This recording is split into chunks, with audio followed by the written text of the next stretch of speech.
અમદાવાદ ગ્રામ્યમાં કાન કાપીને લૂંટ કરતી એક ગેંગ ઝડપાઈ છે। ખેતરમાં સૂતેલા વૃદ્ધોને નિશાન બનાવતી હતી આ ટોળકી।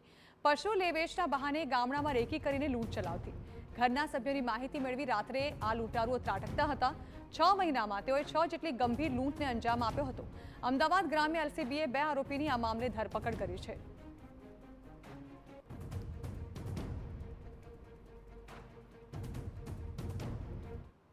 अहमदाबाद ग्राम्यની ટીમ દ્વારા 2 લોકોની ધરપકડ કરવામાં આવી છે, જેનું નામ સંજય દશરથ જીલિયા અને દશરથ માવજી દેવી પૂજક છે। એક કોદરિયાલના રહેવાસી છે, એક જુડાના રહેવાસી છે। એ બંને જે આરોપી છે એ આરોપી બહુ જે ગુના કર્યા હતા એ ટોટલ 3 પોલીસ સ્ટેશનની હદમાં છેલ્લા 6 મહિનામાં 6 ઓફેન્સીસ બનેલા છે। ઓર એમાં માણકોલ, બલદાના, સિયાવાડા એ આ રીતે ટોટલ 6 ગામડાઓમાં 6 લૂંટના બનાવ બન્યા હતા।